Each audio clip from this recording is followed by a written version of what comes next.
Welcome to the Food Lion Kitchen. I'm here with Chef Joe from the Backyard Bistro Restaurant and also catering.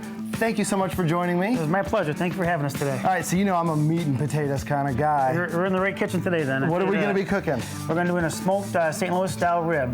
We're going to show you how to rub it down, smoke it, braise it to get tender, glaze it, and then finish it. All right. So you want to get started? Yep. All right, listen, we have a 3.5 pound St. Louis style rib. This will work at baby back ribs, a meatier North Carolina style rib. We like St. Louis style ribs. Food Lion carries a great product. All right, the first thing we're going to do is rub it down really liberally with any kind of rub you can find at Food Lion. They have a wide variety of different kinds of rubs. So what's the best way for us to get it in there? Just get dirty. There's no other way. Just get dirty. All right, wash my hands. Just get dirty. The best way. Oh, you're using the Use the palm of your hand. Palm. And what we're doing is we're doing two things. We're seasoning the meat and we're breaking down the connective tissues. Every piece of meat has different fibers that are woven together, and that's what we're doing right now. We're breaking down the connective tissues. We're going to do this on both sides. Let's flip it over, hit it again real liberally. And St. Louis style ribs have a membrane on the back. A lot of chefs like to take the membrane off. As long as you cook it for a long period of time, the membrane is going to dissolve and it's going to be no problem at all. And it keeps the flavor either way? It's going to keep the flavor either way. And in our roasting pan, we have hickory chips that we were able to get at Food Lion as well.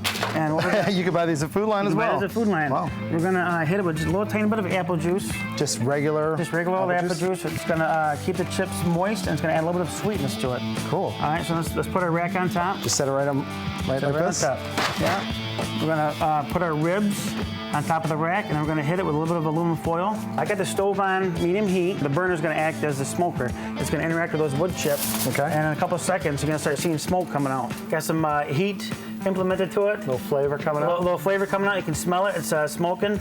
Typically, would leave this on here for about half hour or so. And during that half hour, the smoke will penetrate the meat. It's going to give us a really good smoke ring. Now that we have the smoke flavor in there that we want, now we have to break down those connective tissues that we spoke about earlier. And the way to do that is braising. That's what we're going to do now. We're going to take our ribs. Okay. We're going to put them in a little piece of aluminum foil. We're going to get a little more apple juice. This is blowing my mind that apple juice is this involved. Yeah. Put about 2 ounces of apple juice on here for me. And again, the apple juice is to do two things. It's going to break down the connective tissues, and then B, add a really good sweetness to it.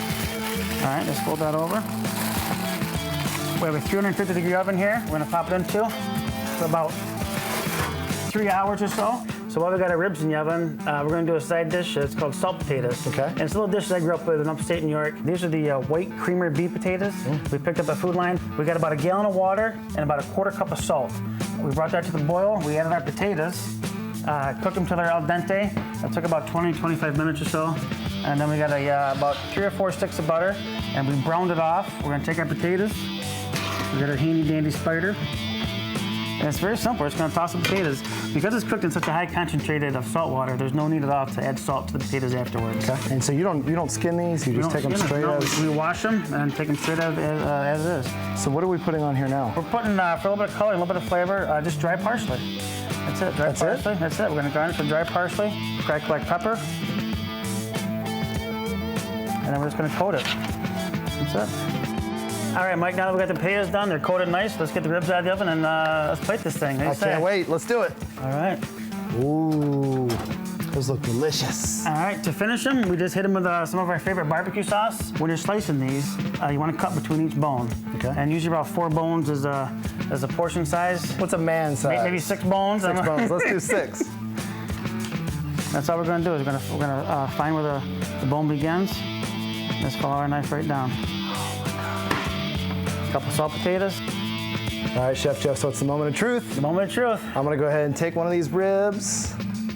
Oh, it's gonna be good. Let me get one of these potatoes. Potatoes first.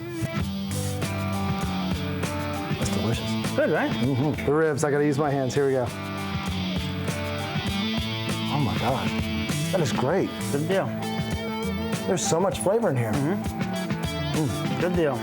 Thank you so much, Chef Joe. I'd shake your hands, but mine are dirty. Here, we'll just go and pound it out. Thank you very much for having me today. Yeah, thank you for joining me.